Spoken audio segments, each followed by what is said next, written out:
mes sources d'inspiration, j'ai plus envie de parler de pourquoi, sans parler des sources d'inspiration nécessairement, c'est plutôt que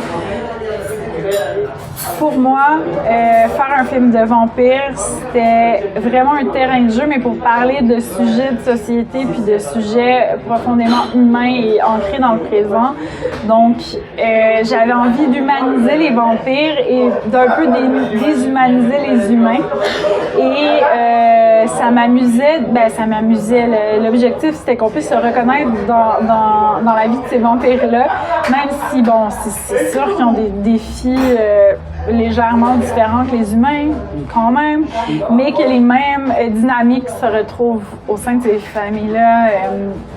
Donc, sur l'éducation des enfants, sur la charge mentale sur la femme qui doit chasser pour tout le monde, tout ça, je trouvais que c'était nouveau, puis ça m'amusait de l'aborder par le vampire.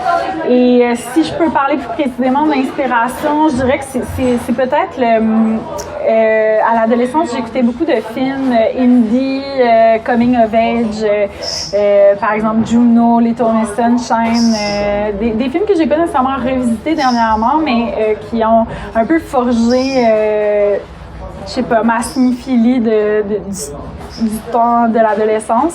Puis, personnages-là, c'est toujours des personnages hyper maladroits, qui se sentent pas à leur place et mais il n'y a pas de bon, il n'y a pas de méchant, il y a juste des gens avec des travers qui essayent de vivre ensemble. Qui sont seuls aussi, mais tout le monde se sent seul au fond. Puis, donc, c'est un peu ce type d'univers-là que j'avais envie de représenter par le vampire. Donc, au final, c'est presque plus une structure de film coming of age qu'un film de vampire, mais le vampire amenait quand même une autre dimension et amenait tout un autre champ possible et le côté très... j'aime beaucoup le décalage avec la réalité. Tu sais, si on va au cinéma aussi, c'est pour vivre des expériences sensorielles et qui s'amusent. Donc, ouais, j'avais envie de faire vivre cette expérience-là au public.